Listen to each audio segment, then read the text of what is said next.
Welcome to Stories and Stanza. I'm your host Abhra.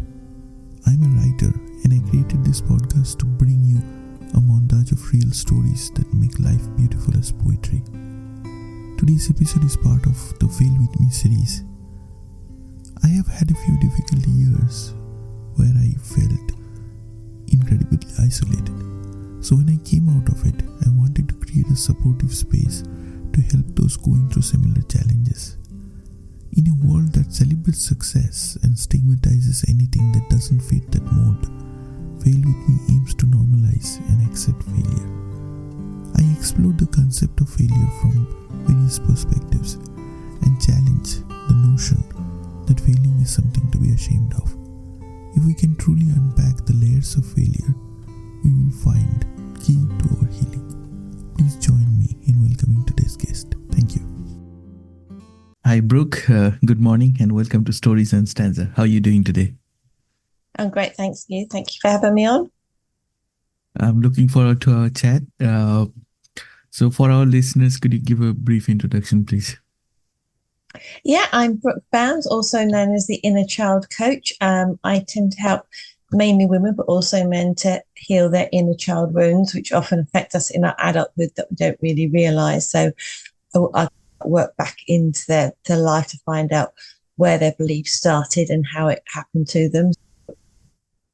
And it all stemmed from the fact that I grew up with a narcissistic mother, so I had a lot of trauma in my childhood, and I had a lot of beliefs that weren't mine that I inherited from her. And I had to think about those beliefs and change those beliefs to build the life that I've got now. Thank you. In my podcast, I have created this series and I have called this Fail With Me because I wanted to write a motivational series or sort of memoir kind of book at some stage. I started writing it, but I haven't finished it, of course. And my idea was to talk about failure openly and unpick the emotions that get tangled with failure, understand ourselves, and build emotional intelligence and resilience as a part of failure. That's why I choose the title Fail With Me, because in this world we celebrate success all the time and we do not take enough time to talk about failure. So I gave that title Fail With Me. So the first thing I wanted to hear from you is that can you relate to that idea when I say fail with me? Absolutely. And I talk a lot about it with my clients because one of the biggest things that people have is that fear of failing.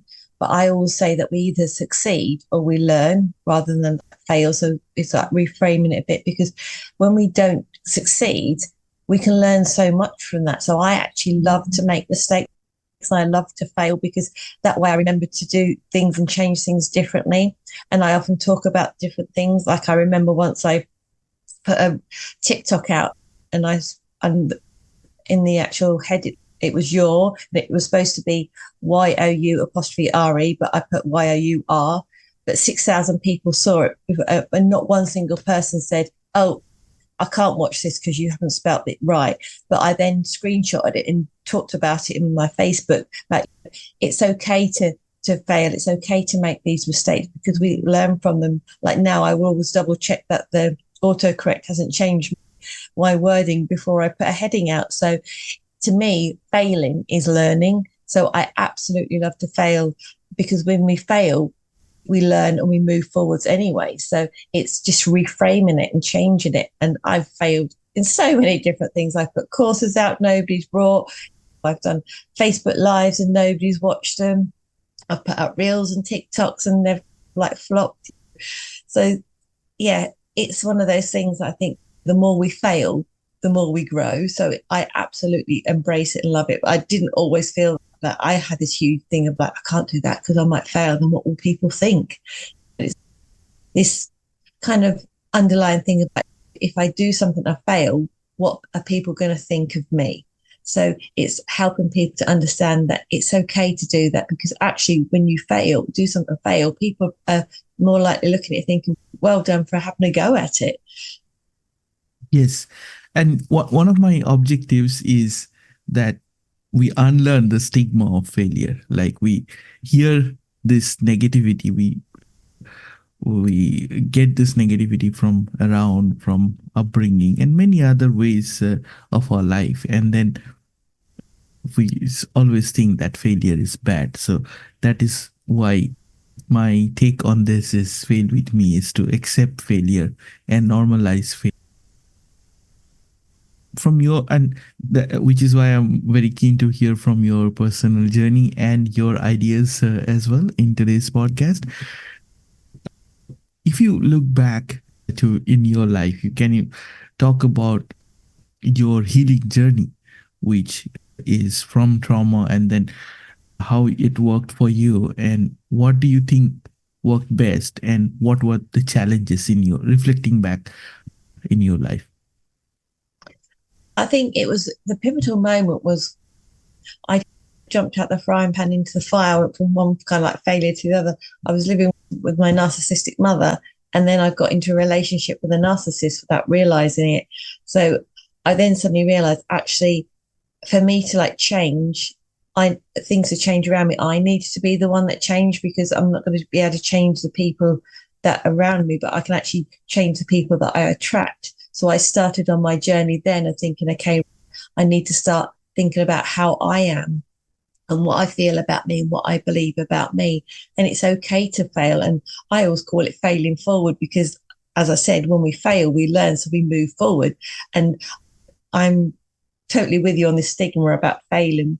If we could eradicate the thing about what if I fail? Yes, but what if you fly? This sort of thing. So I started working on myself then. And it was interesting because I was known as, okay, go ask Brooke because she'll say yes. Because I had this fear of saying no to people, because if I said no, they would reject me, wouldn't love me, and I'd be a failure, and I would live up to what my mother said, that nobody would ever love me or ever want to be around me. So it's like realizing actually, if I said no to people, I'm saying yes to myself, and I can move forward. And it sort of happened over a lot of years. And I worked a lot on my mindset, and it was that thing of, right, I've got a strong mindset, I can do this. And I started doing talks on stage. And yeah, my mind was, yeah, I can do this, I'm doing this. But my body was like, oh my goodness, I feel sick. My heart was pounding, my palms were sweaty. What's going on here? Then I realized that actually I've got a lot of trauma stuck in my body. So that was like the missing piece, the jigsaw puzzle, like working out that trauma that was in my body, working out how to release it. I had like lots of coaches and therapists to help me along the way. And once I did that, it was like a huge game changer, because my body and my mind were then in line together. And yeah, I still fail. I love to do like Facebook lives walking around outside, but if I forget to switch my Wi-Fi off, it tries to connect to other people's Wi-Fis and it will disconnect. And I've had my battery run down and my phone die. So then I'll come back home, charge my battery up and do a Facebook live about all the failures I've just had happen. I really do make failure fun in a way. Maybe that's a new little hashtag, failure is fun. So it's really how we feel about ourselves, because now I know that if I fail, what anybody else thinks, they're going to think anyway. I can't change that. Is how I feel about me. That's the important thing. Yes. I have a question, and it's more from an awareness point of view. So you mentioned the narcissistic relationships, and for those who are not aware, someone may be stuck in a situation as yourself. How do you identify that? Where do that awareness come from, that we are stuck, we have a trauma inbuilt, and that is what is hurting us? How do we know that we have a trauma? Yeah, often it comes out as like a physical thing, because if you can imagine your body's like a container, as things build up in it, it gets to the stop where it's full and it has to like overflow, and it overflows into the body. So I've had so many clients come to me and say, oh, I've got this really bad shoulder pain, and it came on just suddenly. I'm like, what was happening in your life right then? And they'll talk about that. Or people suffer a lot with like lower back pain, because that's a kind of a sign that you're not feeling supported. So if you've got unexplained pains, I always recommend my clients go to a doctor to get checked out, make sure it's not actually physical. But I have a lot of clients come back to me and say, the doctor said I'm absolutely fine. In fact, I had one client who, she was a regular client of mine. She came to a session and she looked quite ashen. And I said to her, I said, are you all right? She goes, no. She was trying to like struggling to breathe. I'm like, we can like cancel the session if you're not feeling very well. She's no, I need you. And I'm like, okay. I said, tell me what happened. I spent all last night in A&E. She said, because I just couldn't breathe. I just feel like I've got this heavy weight on my chest. She said, but I had all the ECGs and everything checked out. Everything's fine. There's nothing wrong with me physically. So she said, I think I've got some trapped emotions. So can we sort of like work on that? And as we worked through the session, I saw the colour come back in her face. And she said that I could feel the heaviness lifting off my chest. And it was trapped emotion that she had from when she was a child that was just causing her actual physical pains. Because if we don't deal with those emotions, they build up and can turn into physical pains. But it's think about how you feel about yourself. Are you really, it's like asking yourself some real deep questions. Are you genuinely happy living the life you're living right now? Is that what you dreamed of doing when you were younger? And if it's not, then it's like, okay, what can I do about it? And then that's the thing to do. Then reach out to seek help, do some research, and look on the internet, get some books about it, reach out to a therapist or a friend or a coach to help you with that. Because if you're not living the life that's making you really happy, if you're not getting up in the morning and thinking, yeah, this is absolutely amazing, yeah, maybe you need to just tweak a few things. Maybe you need to completely change your whole life. It just depends on the person's situation. But it is realizing that we've only got this one life as we know it. So we need to live how we really want to live. But people think, oh, I can't do that. That's be selfish. What will people think of me? If you live your life and be happy, you're going to inspire other people to think, oh, yeah, I can do that too. Absolutely. Absolutely. You told me that you have ideas and strategies of turning the pain into passion, and I'm very keen to hear your thoughts around that. Yeah, because when I was growing up, I used to think I was quite a deep thinker, thinking I shouldn't be like this. I shouldn't feel this unhappy, and I shouldn't feel this sad. There's something not right here. And I realized how much pain I was in, and I thought I want to do something about it. So I did something about it, and I then felt really happy. So I know what it feels like to be like feeling unloved, having no confidence, having no self-worth, being very self-doubtful about myself. Then I also know what it feels like to be confident, to feel worthy, and to know that I'm okay as I am as a person. And I know which two camps I'd rather be in. So I'm really passionate about helping other people to understand that there is a different way of life. So all the pain and things that I've gone through in my life has served me to help me to turn that into a passion so I can help other people, because I understand. And so many of my clients say to me, oh, I love it that I don't have to explain every single thing to you because you just get me. Because I never say I've walked in somebody else's shoes, because we've all got individual shoes, but I've walked in very similar shoes. So I get how people are feeling. I get the fact that they can walk into a room and feel absolutely exhausted because they're thinking, who's going to speak to me? Who doesn't like me? Who have I upset? And you have all these internal conversations going on, which can be utterly exhausting. So I'm so passionate about helping women to realize that they don't have to live the life they're living if they're not happy living it. Yes. When I talk to people who have had trauma, or they are going through that phase, then often people say that they are stuck, like they are in a repetitive cycle. So I want to hear from you as a therapist. What do you suggest that when you are not healing, you are stuck in that coping cycle? How do we come out of it? And if I wanted to apply the lens of self-awareness or mindfulness into that space that I'm struggling and coping, how do I come out of it?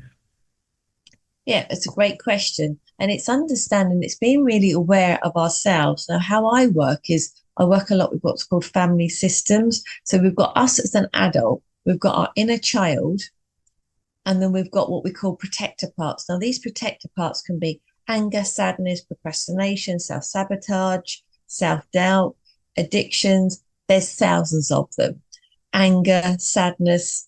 So when we feel a feeling, most people are, okay, I haven't got time to feel that, kind of box it away and just go on automatic pilot, functional freeze, as I call it, and get on with our day. But actually, if you stop and think, okay, why has that protector part come up? Now, that protector part will come up to protect your inner child who's either feeling not good enough, worthy, lovable, or important. They're the four main core inner child wounds. So it's like, okay, so I'm feeling angry. It's because somebody just said something to me and it's triggered my inner child to feel not good enough or not worthy. So these protector parts come in a bit like a plaster or a band-aid to protect you, to stop that inner child from bleeding. So if you've got a physical bleed on your arm, you'll put a plaster on it to stop it bleeding. So these protector parts come in. So if you're angry, that's, although it's not always a good outcome, it's better than your inner child feeling not good enough, not worthy, not important, or not lovable. So it's really a case of getting curious. Now, curiosity I use a lot. Okay, get curious. What has just caused that anger or that sadness or that procrastination to pop up in my life? What is my inner child trying to tell me? Because I will see the inner child as a bit like a puppet master. When your inner child's really happy, if you're a person who can drive and you're confident in your driving, if I say to you, pop down the shop and just get some milk, yeah, happily jump in the car, drive down the shop and get some milk, no problem. But if there's something you're not confident on and your inner child isn't confident, and a lot of my clients aren't confident about being visible and maybe doing a Facebook Live. So if I said to them, go do a Facebook Live, they will physically go, the inner child is pulling them back, pulling the puppet strings, saying, no, we can't do that. That's not safe.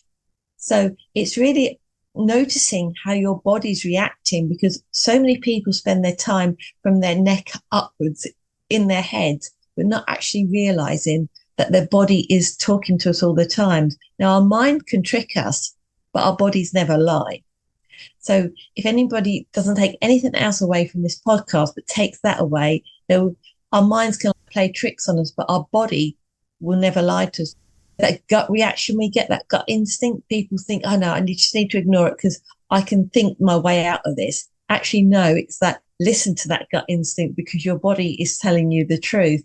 So it's really tapping back into your body. And I work a lot somatically, which means like in the body with my clients.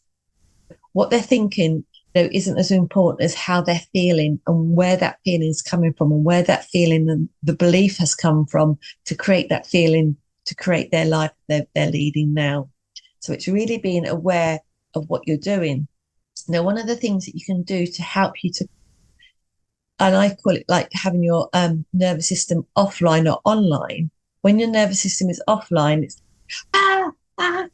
and you can't actually logically think because your body is in that reactive state. But when your body is online and feels calm, you can then think logically. So a really simple thing to do, and it takes seconds to do, but it's so powerful, is to literally take 2 sniffs in through your nose. So, and then a long exhale through your mouth, and repeat that 3 or 4 times. And even though I'm really calm, I can feel my body go,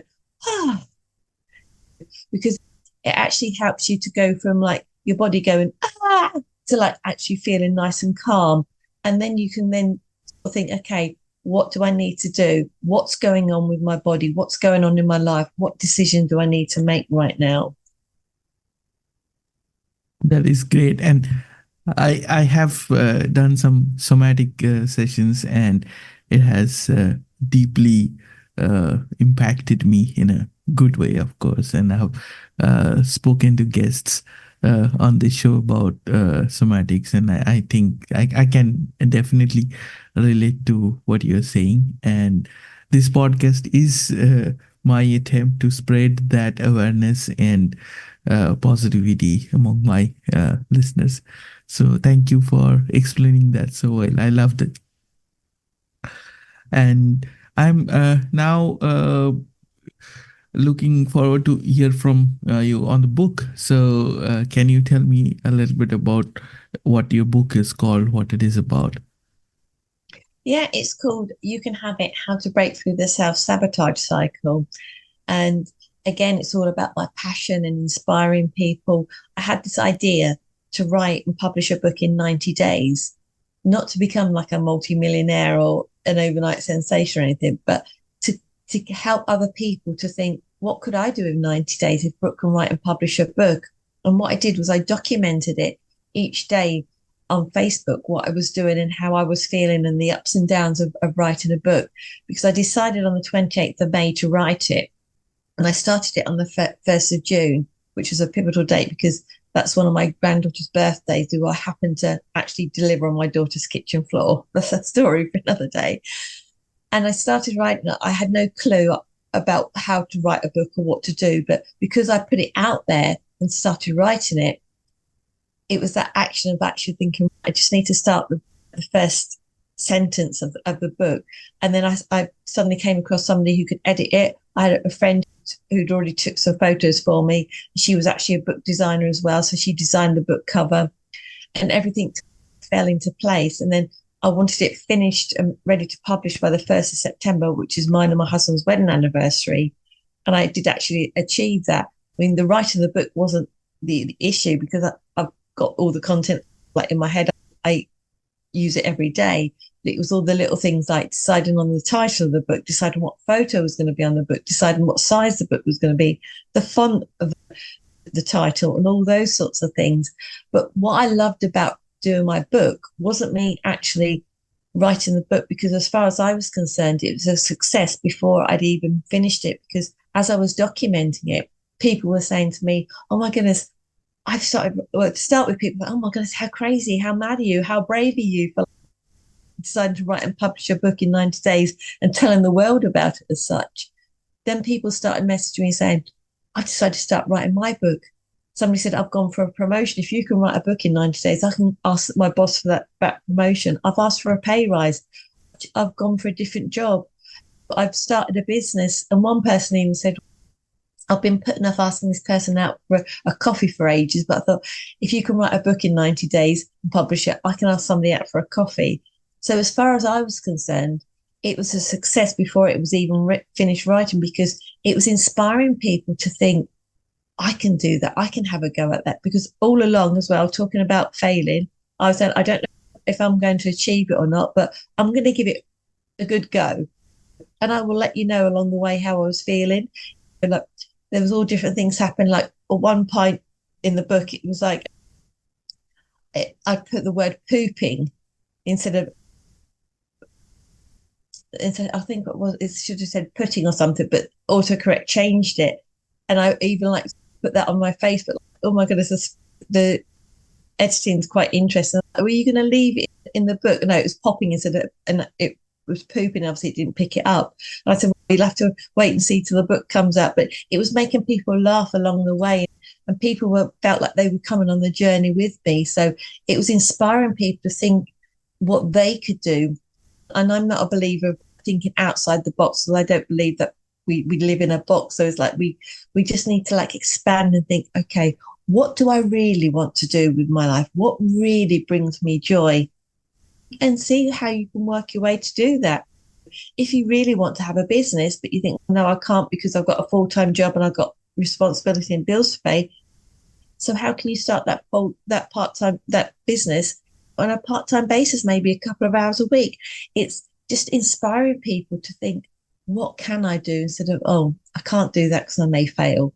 Actually, what can I have a go at doing and seeing where it leads? Because it may not lead to where you thought you want to go, but you may go down a better path, because you may detour as you fail. You may end up thinking, oh, okay, no, I don't want to do that, but this has happened now. Oh, I'm going to go that way. And it's the best thing that ever happened to me, failing, because it took me in a different direction, which actually was where I really wanted to go and didn't realize it at the time.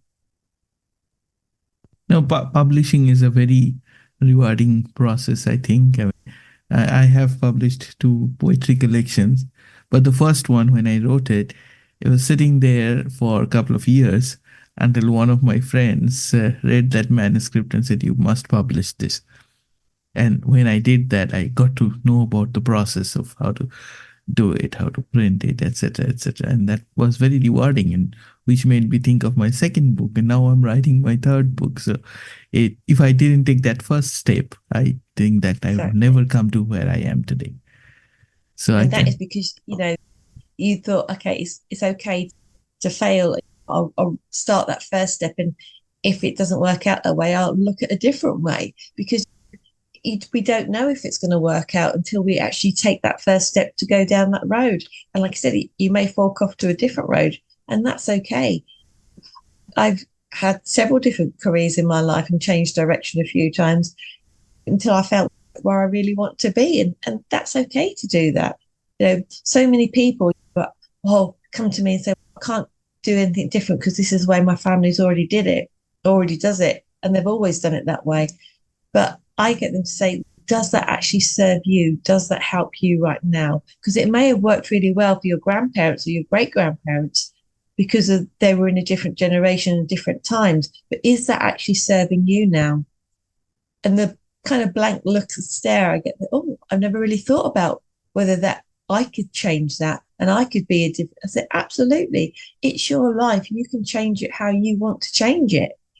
If your family traditions and beliefs are serving you, great. Keep doing them. If they're bringing you joy, that's great. But it's thinking about the ones that aren't serving you, that are keeping you stuck and are holding you back. How can you change those to live the life that you really want to live? yes, definitely. I think we are coming towards the end of our discussion. One of the questions I had, like, you are a therapist and you work with people. So what are the areas where you think that we lack in awareness? Like, what awareness help others going through similar journey? Yeah, it's realizing that you don't have to just keep doing the same thing all the time. If you just there's an area you don't feel happy in your life or it doesn't feel quite right, listen to what your body's saying. Start being really aware of your body, because it, like I said before, it will tell you. Our body is always giving us feedback and letting us know what's going on. And instead of fearing all those feelings coming up, I grew up hearing good girls don't get angry. So it's like, I can't be angry because I'm not, won't be a good girl then. So no, if I have any feelings of anger come up, I'd really push them down, which eventually came out as pain in other areas of my body because I just kept pushing that anger down. And it's okay to let that anger out. Yeah, obviously in like a safe environment so you're not hurting yourself or hurting anybody else. But it's being aware of how you really are feeling. What's those deep down feelings that you keep pushing down and trying to avoid? Because that our feelings are a bit, I always like to describe it as a bit like a little 5-year-old. If you've got a 5-year-old sat beside you and wants your attention and you're ignoring them, they'll just get louder and louder and louder until you go, what? kind of thing.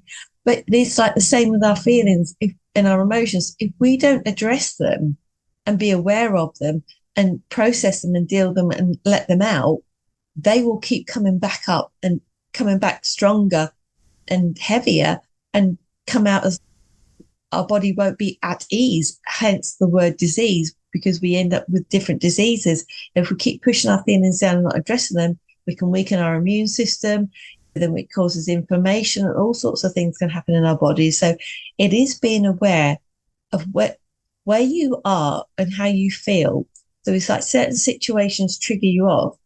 Why does that situation trigger you off? What smell, what words trigger you off?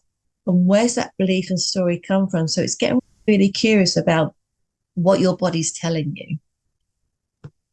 Absolutely. That is a great learning that I had from talking to you. And I think that awareness that makes a big step towards healing, towards breaking that cycle, and towards Absolutely. Because if you're becoming. not aware of something, how can you change it? Yeah, absolutely. thank you so much for your time and talking to me and giving your valuable insights. Uh, Thank you for having me on.